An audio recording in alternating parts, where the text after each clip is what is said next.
It sort of builds up my confidence before these podcasts just to have like a quick attack at Chris. And then I'm like, okay, now I've got a bit of dopamine. Now we can actually start. We're ready to go. We're ready to start. Yeah, we're ready to start the educated chat. Anyway, welcome back to the Progress Lab. Bianca Hansen. It's welcome. Thank you for joining us. We're so excited to have you here. I'm excited to be here. You are a phenomenal athlete. This is the first time we've met in person, but I've been Insta stalking you for a very long time. And I'm like, girl, that's not fair. You can't just be snatching my clean and jerk weights like that and making it look so easy. But congrats on your strength. It happens. You are a national level weightlifter. And yeah, all-round phenomenal athlete, super strong. I believe you've got a background in track, which we'll get to. Oh yes. Okay, I can elaborate on that. Down the track. Please. Yep. Yes, please. Oh my God, I did a punny thing down the track. Yay! Pun intended. We'll make that one a clip for sure. We'll make that one a clip. Write that down. And you live with epilepsy. Yeah. Which is incredible. I mean, one would look at those two things, lifting heavy bars really fast overhead and epilepsy, and think, they probably don't mix too well. But you are doing both and doing both amazingly. But let's rewind a little bit. I want to talk about your athletic career. Where did it start for you?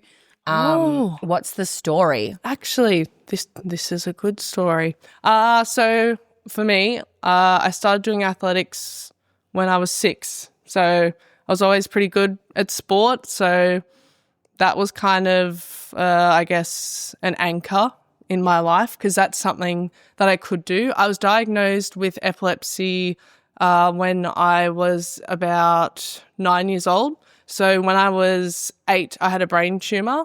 And as a result of that, the tissue that's formed in the area is the funky tissue or abnormal. So that's where all my seizures originate from. And one thing that I always could do was sport or athletics. That kind of gave me something to focus on. I was always pretty good at school and all that kind of jazz, but sport was the one place that I felt like I had control over what my body was doing, which all the time, you don't always have control. So that's something that I could do and a place I had control.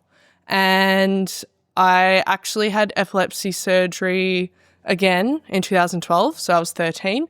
And as a result of that, I was okay for a very long period of time. So I came off all my medication.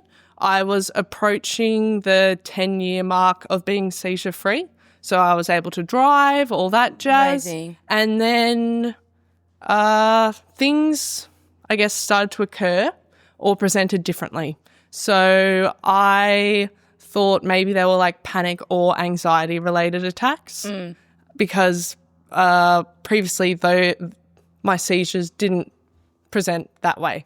Yeah. And I crashed my car and I was like, all right, something's not right. So I went back to my neurologist, usually at the 10-year mark. And when you've been off all your medication, they'll say your epilepsy is resolved.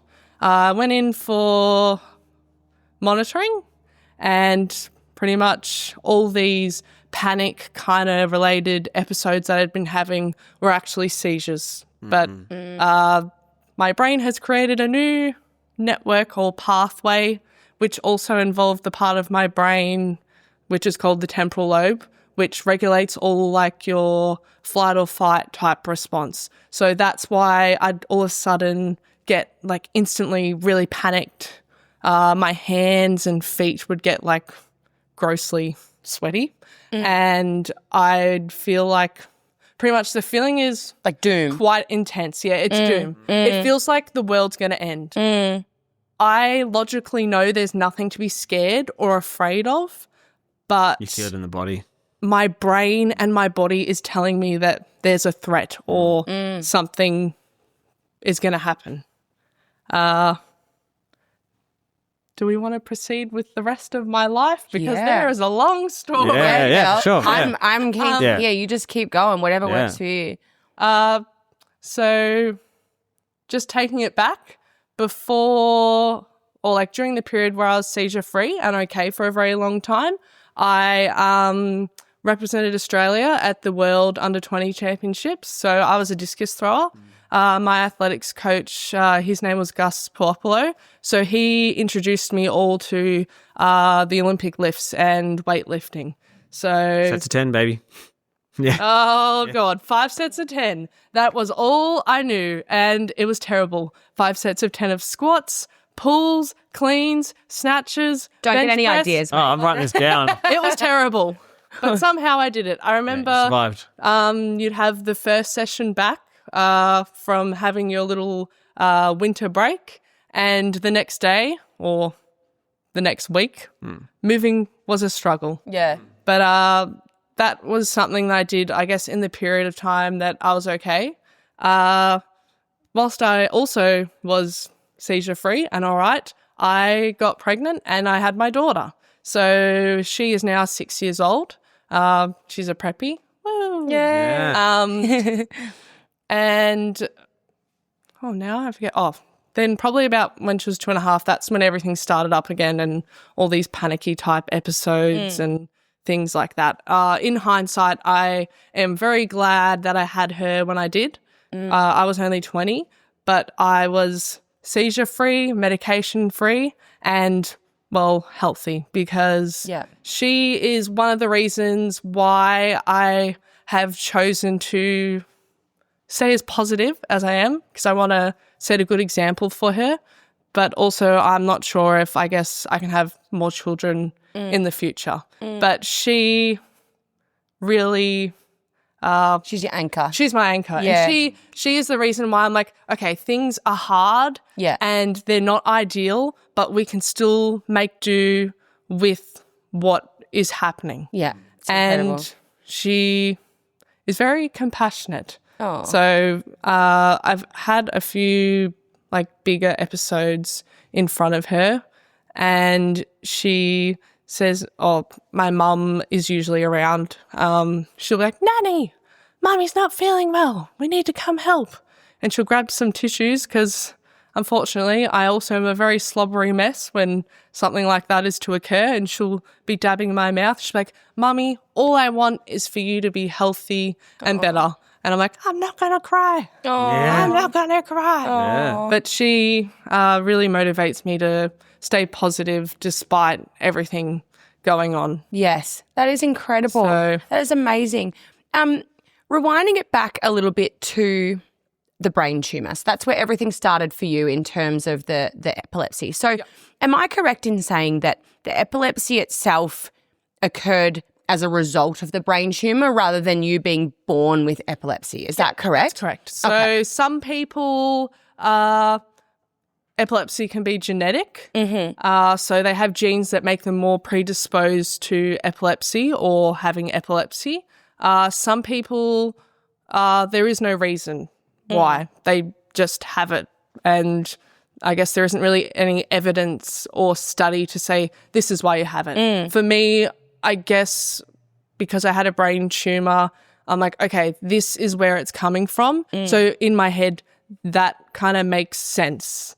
Yes. Whereas if it was just, you just have it just because, I feel like that would be a lot harder to come to terms with. Yeah. So is epilepsy, like the term epilepsy, is that a catch-all term for people that have regular seizures? Yeah. So if you have 2 unprovoked seizures, you'll be diagnosed with epilepsy and usually medicated to prevent further seizures.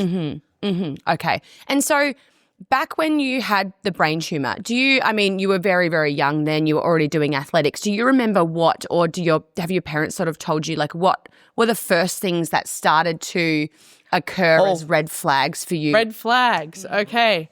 So I'm quite sure I was in grade 2. Every day around lunchtime, I would go to sick bay with a headache. And so it was in my left frontal lobe. I'd always go with a headache in the left kind of front area. And my mum's a nurse, so she has medical background and knowledge. But we have a history of migraines in the family, so we thought it was more related to that, or Bianca doesn't want to go to school. Yeah. So that was kind of the first sign. But I guess we didn't really look into it too much.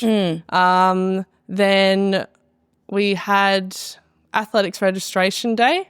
I woke up that day and I just felt horrible. I still remember this so vividly. I felt really nauseous and just not right.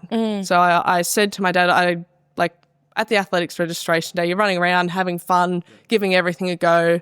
But I said, I just want to go home. I don't feel right. And then as I was walking up the steps into the house, I started to kind of flop to the side. So my mum and her friend were there. They're both nurses. They said I was lying on the couch and my eyes were rolling back into my head, which they thought was strange, but they didn't instantly think, oh, this is a seizure. So they took me straight to the GP. But unless the GP or if you have electrodes on your head, they can't say, oh, yes, that was a seizure. Yeah. So that was, I guess, another sign. And then I remember the pub right near our house, they have the Daisy School Disco. I had a huge seizure in the morning. My mum was coming to wake me up. She said, pretty much I was convulsing. It's confronting to see. Yeah. Even my mum is a nurse, having witnessed those things in the past. Yeah, what did your daughter She said it's know? horrible to see. For a child and then your child. Yeah. So I don't have any recollection or memory of this. I just remember waking up on the carpet downstairs, felt like I'd been knocked across the head, worst headache of my life. And then I was off to the hospital and my mum said I wanted to have a CT or MRI. Yeah. Once I had one, then we went into the little room and they told my mum and I'm like, okay, mum's crying. This isn't good. Did it make sense when they said, you're like, I don't understand what they're saying? I don't know what a brain tumour is. Yeah. What is a tumour? Yeah. I'm 8 years old. Yeah. I don't know what that is. Yeah. And then she rang my dad and my dad started crying. And if dad's crying, it is definitely not good because dad never cries. Yeah. It's the And then- scariest thing when your dad cries and you're a kid. I'm like, oh, okay, this is not good. Yeah. So the week later, I was at the Royal Children's Hospital and I had it all removed. But still at that stage, I didn't really understand what was going on. went to I was sleep, like, woke okay. up. was it, Procedure's done. and forgive me, was it a cancerous tumour or it was So I didn't actually realise this until probably a few years ago. They didn't realise whether it was malignant or not until about a week after, and they'd done a biopsy on it. So a week after I had it removed, they did a biopsy. It was a benign tumour. Okay. So in that case, no reoccurrence, all good. Great. awesome. But So that your would have parents... been a very stressful Yeah, regardless. Oh, yeah. For sure. my parents. Yeah. So. And so as far as your parents would be concerned and yourself, it would be like, okay, this was really scary. It's a horrible time, but it's out now. There was action taken straight away. Yep. You know, one would think that would resolve the seizures. 1 + 1 = 2. Those seizures were coming from the tumour. The tumour is now gone. Yep. And then what was the recovery like? And I guess what was the experience like when you were seizure-free for a long time after that? After I had the tumour removed, I was seizure-free for about 20 months. And then I started having regular seizures again. So I was put on medication. And in my case, I'm drug resistant. So that did not really do much. Yeah. Trialed and errored medication a lot. And is there an array of medications that they can trial for epilepsy? And it's just like, see what works for you. Yep, types? it's very trial and error. So just in my case now, I've tried about 16 different medications, Wow. all different combinations. Yes. And still not any luck. Yeah. So And is it just like literally just wait and see? You might get one, you might not. Like, let us know if you do. sometimes you will get a warning. For me now, that warning is I feel like I can't think. It used to be that I'd just get that feeling. So just recently I started having bigger seizures again. I kind of thought maybe they were out the window and gone from my most recent surgery in March. But whereas now when I get that I can't think feeling, I'm like, oh, Damn. Something's coming. Yeah. Yeah. I'm like, is it going to evolve into something bigger Yeah. or is it just going to stop here? Yeah. So now I'm on enough medication to tranquilize a horse. yeah. So And you're still lifting like you do. It's so incredible. I don't know how, but I just kind of keep keep going. Yeah. Keep doing what I can. Yeah. Yeah. And so circling back, so now, you're seizure free, you've had your brain tumor removed, you're seizure free for 20 months, then some seizures start reoccurring. Was the worry then that like the tumor is back so they thought maybe there could be some residual tumor tissue. But at that stage they didn't really have the technology to pinpoint exactly where the cluster of cells or where it's coming from. So they're quite positive that from all the data that they'd collected that it is coming from that region and just how my seizures presented. So at that stage, when I was at school or when I went to school, because I was very nervous to go to school, I'd just zone out or I would be on the floor.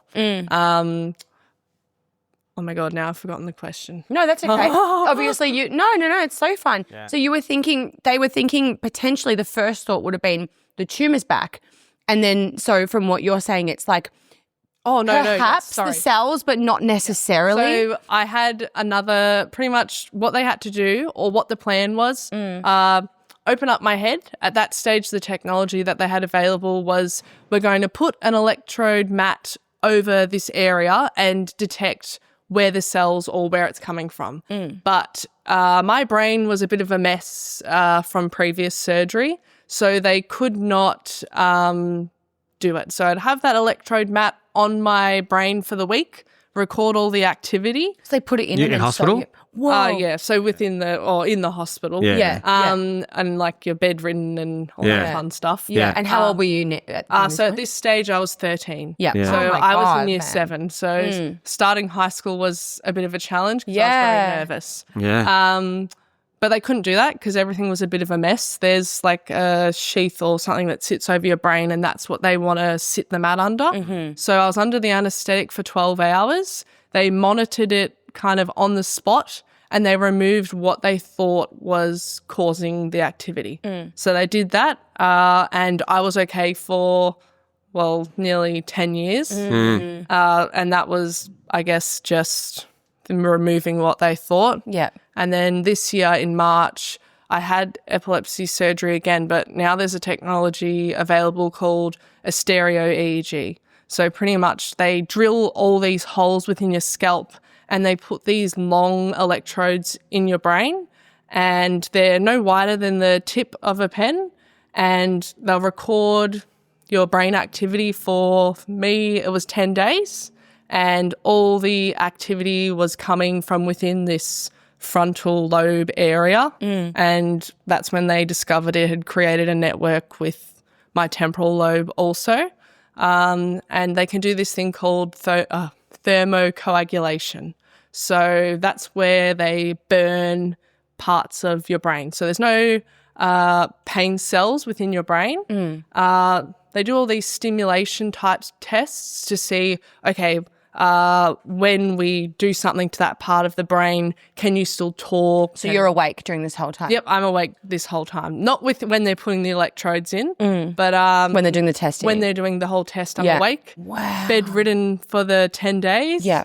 And they did all the stimulation type tests to see, okay, can we still talk when we stimulate this part of the brain? Yeah. Can we still name things? Yeah.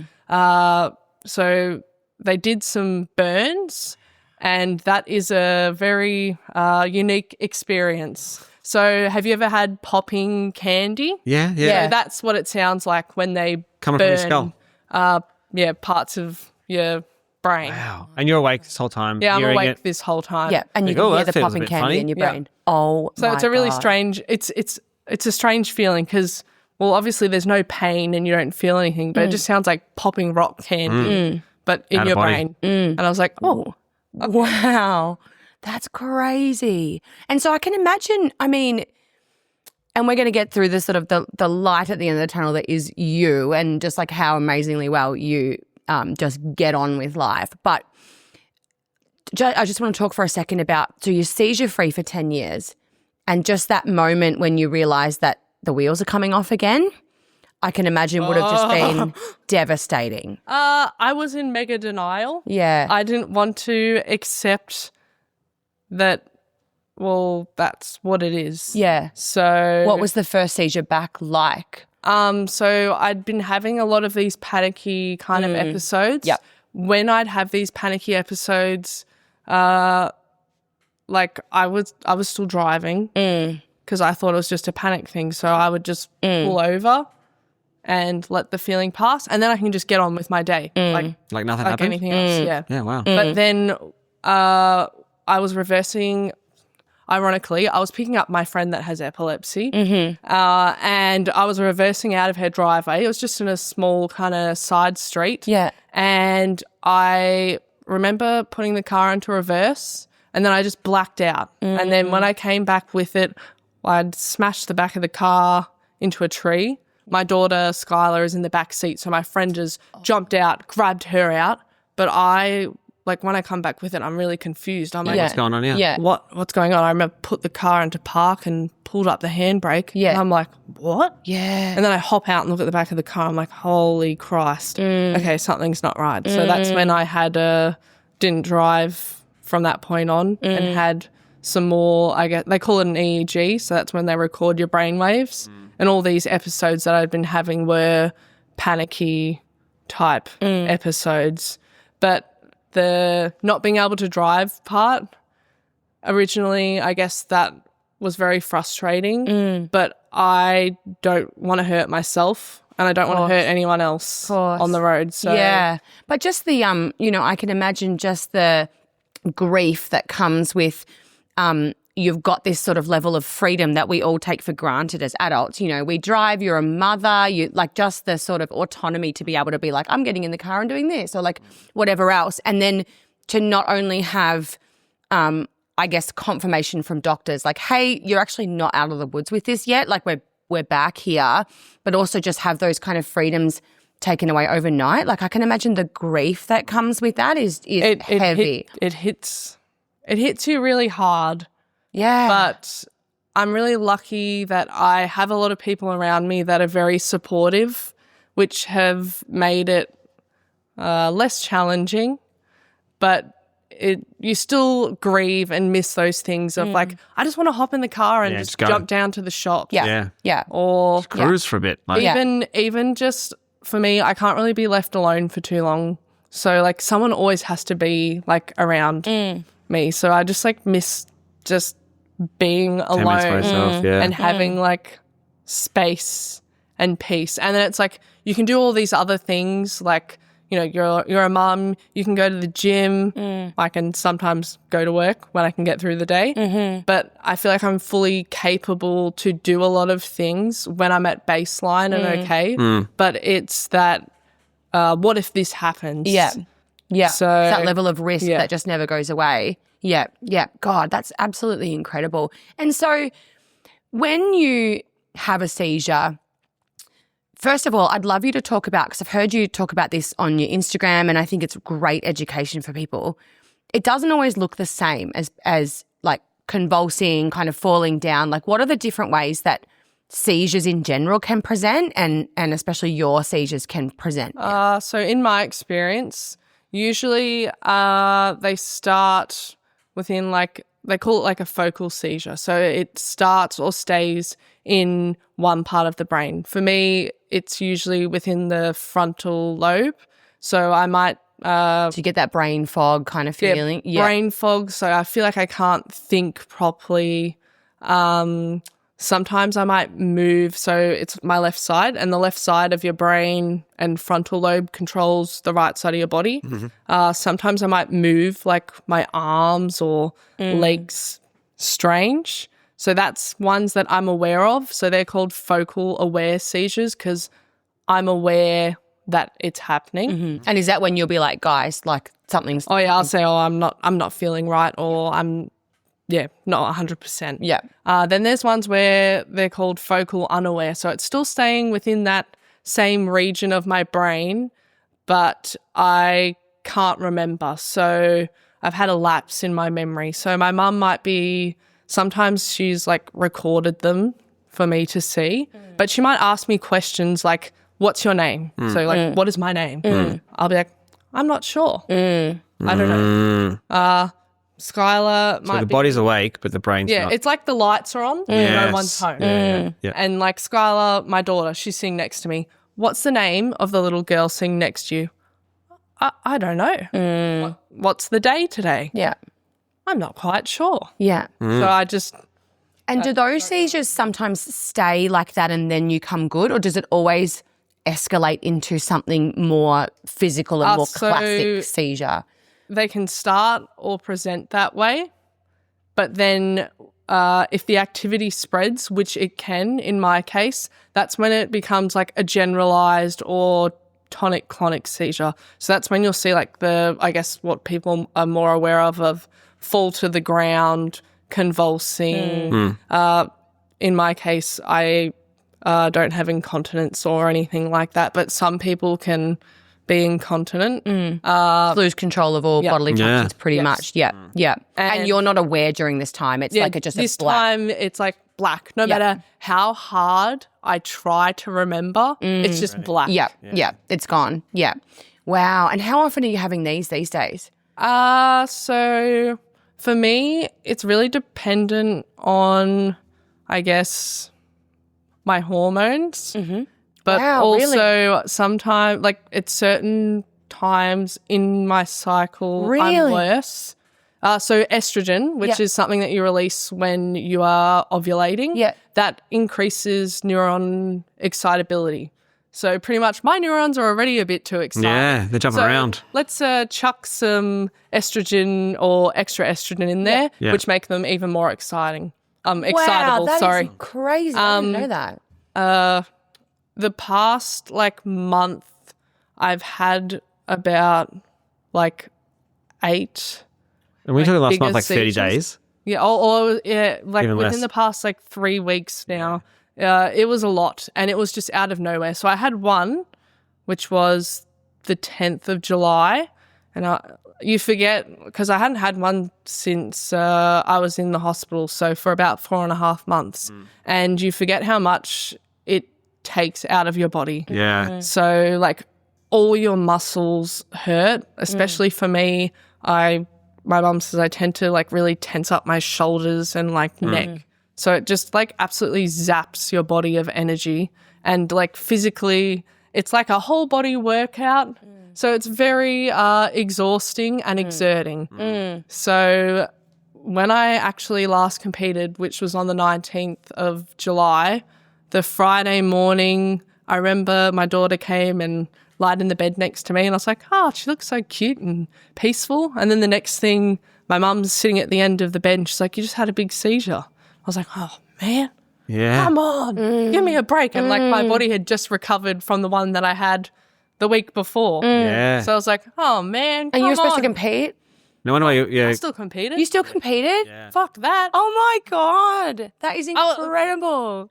And you went pretty bloody heavy. 90-something snatch, didn't you? Yeah. Did you? What Attempted I can't 93. remember what I did now. And then you attempted 110, clean and jerk, Oh, my 112. days. Oh yeah, it was all right. I lifted all right, but it was more okay. Yes, this is happening. Yeah. But I still want to compete, and that was something I was really excited and Yes, like you said, looking something you can forward to. control. And that's the place where I'm like, I can lift, and I enjoy like the community and the people.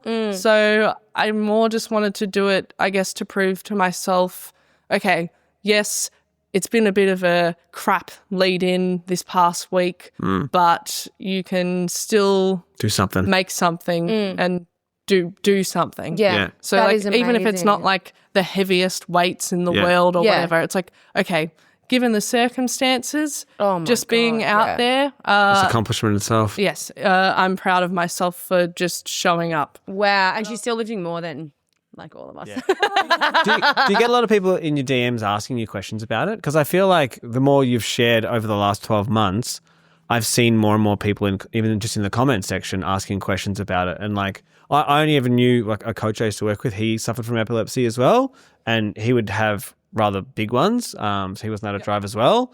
But I think he was born with it. But my only thing that I knew about it was that like he couldn't drive and he loved the color purple. Like that was like, Yeah. Is that a thing? No. Epilepsy Also, awareness? purple is it's the the colour awareness of the Epilepsy Foundation. But I also happen to just like purple, so it works It's a sick out well. colour. Yeah. But yeah, do you find yourself, because even the other day you put up a post and I answered no, but it was like, do you know what to do in the case of this Oh, actually, seizure? yes. That's something that a lot of people have asked me, and a lot of people have misconceptions. So probably like I'm speaking, 20 to 30 years ago, people used to think that you could swallow your tongue. Yeah. Yeah, I've Yes. heard that. Yeah. But Or bite it off. you cannot, you might be able to bite it off. I bite my tongue. But Okay.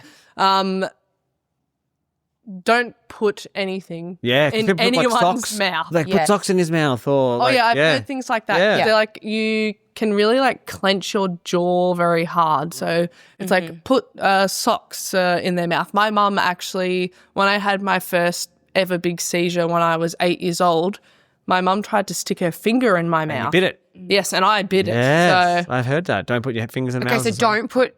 Let's check off these things so Yeah. that people can learn something. Don't put anything. do not put in someone's mouth. anything in anyone's mouth. Yeah. Sometimes when people have seizures, they can vomit. So there's something called the recovery position. So it's just lying them on their side. Yep. So if they are to vomit or They can breathe. something to come out of their mouth, it will obviously fall down the side and they can still protecting the breathe. airway. Yep. Yeah. Should you Clear the space. hold the person, or should you like give them space and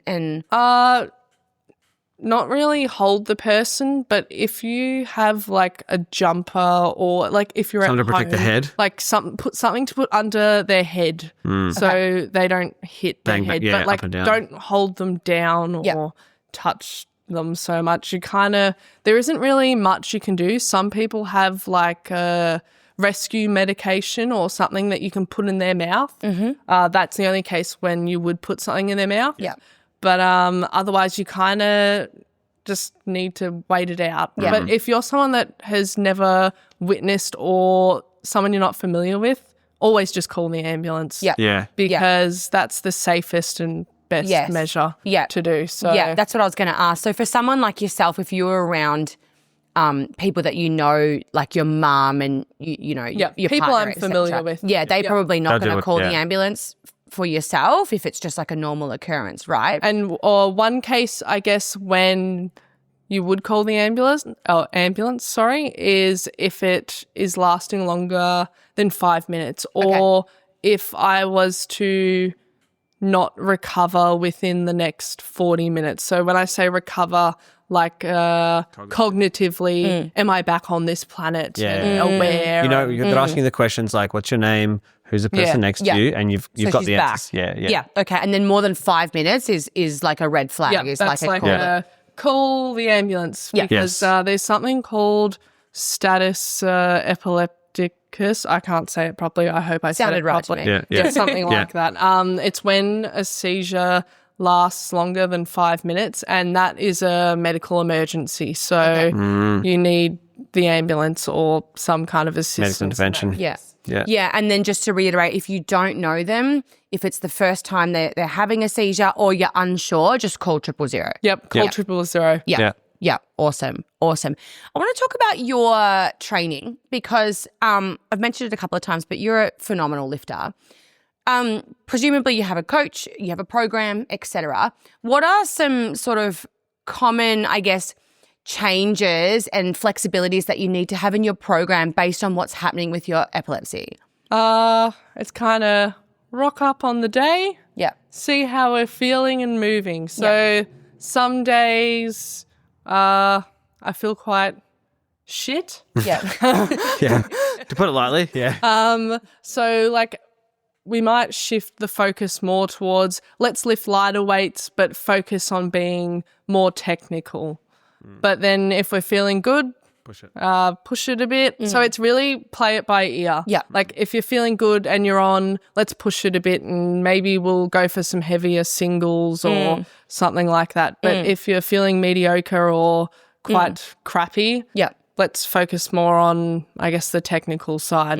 That makes sense. And do you have like I guess you'd have to really know yourself really well, A, but also be really kind of neutral with yourself about like, because I imagine if it was me, I'd be like, am I actually feeling bad or am I just oh my God. the self-gaslighting that would happen for me would be so much. Overthinking is a big thing. So like, especially like you become very hyper vigilant of, I guess, what's going up there. Yeah. So like sometimes like I might just be sitting there and I'm like, am I getting that I can't really think feeling? Or am I overthinking and then I'm thinking that and you kind of dig yourself a hole. Yes. So Or like you might just be not feeling amazing because humans don't feel amazing all the time and you're like, fuck, is this something or is it nothing? Is it just a mood? Like I can imagine that would be that's mentally kind of exhausting in something, itself. How do I say? If I've had episodes, so usually I have episodes in the morning or the late afternoon. When I wake up, I'm like, okay, please, today we're going to be a good day or try and like some positive self-talk. But kind of once I have a few episodes, it almost gives me relief because it's like, okay, those ones are done. Yeah. Hopefully we'll be all right for the rest of the day. But it's something that you can't shake. It's always just in the back of your head. No matter how hard that like you try to get on with things, it's always there. Yeah, absolutely. And so what is the plan for you right now? So you mentioned that you were trialing a medication at the moment. Oh, yes. Okay, so in terms of my medication, I'm on 5 different medications. Are there a lot of side effects? What are I remember when I was younger and I came off all my medication, I was like, oh my God, this is what it's supposed to there's feel. this level of energy that I didn't realize I had. Wow, But most of the time so all of them are CNS depressants, so they want to decrease the excitability within your brain. Yeah. Okay. So I guess a drug that some people would be familiar with is Valium or diazepam. So I'm on something like that, but it's more for seizures, so it's longer acting. So the equivalent of that, I guess, in terms of diazepam dosing would be me taking 20 milligrams of diazepam every day. So that in itself... How many tablets would that be for like myself or Alice, for example? Like of diazepam? Yeah. Well, I work in pharmacy, so it really depends on the dose of what you're getting. But it would put me to sleep. I'm usually people are on, say, 5 milligrams of diazepam. Wow. That would make you might take that before a flight or something if you get a bit anxious or before the dentist. Yeah. and you're taking 20 a day. So I'm 4 taking times that. 20. Yeah, so I'm taking 4 times that. Wow. But then I'm also on other medication and they all kind of have the same effect. So it makes you feel... Your body adjusts and gets used to it. And I guess that's all I'm used to because that's how you live. That's how I live, That's my baseline now. But they, like initially when I've started medications, like you can get really bad headaches, nausea, like the worst kind of brain fog and your thinking feels so slow. And then for me... You're underwater. Yeah. Yeah. For me, I'm like usually... pretty switched on and like I know what's going on, but it's like, I can't remember the word for this. And I'm like, what am I even speaking? As Brendan would say, sometimes English is not good because I am, medicine. I can't even get words out because I'm like, I don't even know what I'm trying to say. Yeah. Or like, I know what I want to say up here. It's not computing. The mouth is not getting the words out. Yeah. Yeah. But, and you said you work in pharmaceuticals? Yep. So you've obviously gone to university for that? So I didn't study pharmacy at uni. I studied biomedicine. Yeah. I wanted to get into medicine, but I don't know if that's really feasible because I need the doctors at this stage. But I was thinking maybe, I guess, if my health improves, I'd like to do nursing or something helping people, I guess, in similar position to myself. But I work... within like packing all Webster drug packs and like helping dispense medications to patients. So you connect with and talk to a lot of people that might have similar issues or other things going on. So some of the people that I've met through work or patients through work, I guess I've established good relationships with them, and they've actually become really good friends of mine. Like they might be older people and stuff. Yeah. But All like walks of life. one patient, he had had a stroke quite young, so he's on a fair bit of medication, and like he has been a really good support and person that's been there for me along this way. And even when I was in hospital previously, another lady, her son, he has Down syndrome and he also has epilepsy, and he's on some of the medications that I am. So she always likes to have a chat to me about, oh, how does this one make you feel? Or how do you feel when you take this one? And when I was in the hospital, she sent me a card when I was in there. So I was like, oh, that's so cute. beautiful. But it's a really nice community. And for me, being able to get to work or get through a day of work, it makes me feel normal and like I can function within this society. Yeah, especially if you're helping people like the ones you just mentioned, like that's invaluable. And there's so many lovely people. There's the awesome. not so lovely ones, but majority positive experience. Yeah, for sure. And so your medication now that you're on, are the doctors telling you that like, hey, there's still a possibility to, I guess, fix this, or are they still looking for a permanent solution? So what's happening at the moment is they have put me on a new medication also. That one's not available in Australia, so they've got it imported through the hospital pharmacy. So that one takes a long time to build up to the therapeutic dose.